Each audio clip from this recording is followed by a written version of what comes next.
प्रणाम प्रभु जी।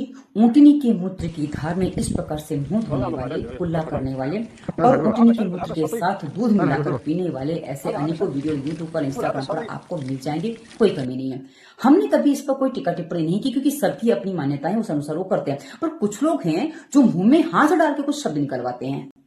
जो गाय का मूत्र पीते हैं और दूध को नाली में बहाते हैं और मूत्र को पी जाते हैं, तो इनको तो तमीज ही नहीं है। गाय का बछड़ा जो होता है ना, गाय का बछड़ा, गाय का जो न्यूबॉर्न बेबी होता है, उसको भी पता है कि खाने में मुंह लगाना है कि कहाँ लगाना है। लेकिन इन जाहिलों को नहीं पता, जो अशरफुल मखलूकात जैसे दिखते हैं, इंसानों जैसे दिखते हैं, लेकिन ये दरिंदे जानवर है।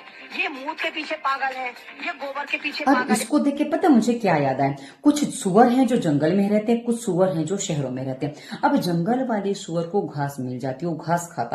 शहर वाले सुअर को मनुष्य का मल ही मिल पाता, वो खाता है। अब यदि एक दूसरे पर ये छिटाकशी करें, आरोप लगाएं कि भाई तुम्हें तो यही खाना है, तुम तो यही खाते हो, तुम तो इतने बुरे हो वगैरह वगैरह, तो कोई लॉजिक नहीं बनता। कुछ ऐसा ये कर रही है, ठीक है ना। अब मैं आपको बताती हूँ कि जो ऊँटनी के मूत्र की बात है ना, वो मौलवी जी क्या करें, तनिक सुन लीजिए। सही है, बुखारी सही मुस्लिम की हदीस है। कबीला उरैनीयीन के कुछ लोग आए थे, वो असल में थे मुनाफिक, और वो सहाबा को धोखे से ले गए, उन्होंने ले जाके कत्ल कर दिया।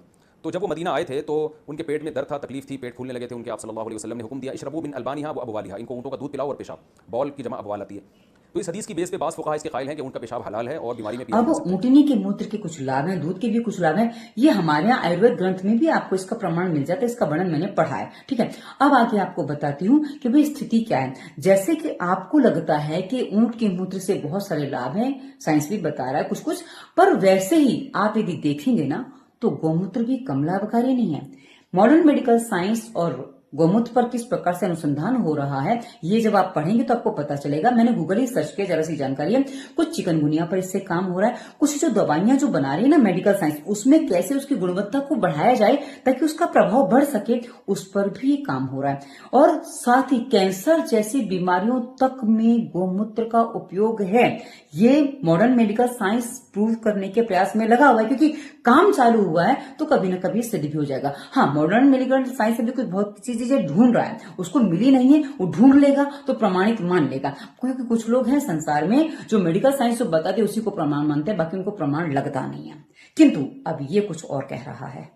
बरेलवी बहिश्ती जेवर पर एतराज करते हैं। हालांकि फतवा रज़विया में लिखा हुआ है कि उंगली पर नापाकी, गंदगी, नजत, लेटरिन पाखाना लगा हुआ है तो 3 मरतबा चाटने से पाक हो जाता है। क्या है ना, हमारे यहाँ छोटे बच्चे को भी पता होता है कि भाई यदि उंगली में कहीं भी पोटी लग जाए पैर में, उसको तक धुलवा लेना होता है, उसको चाट के पाक नहीं किया जा सकता।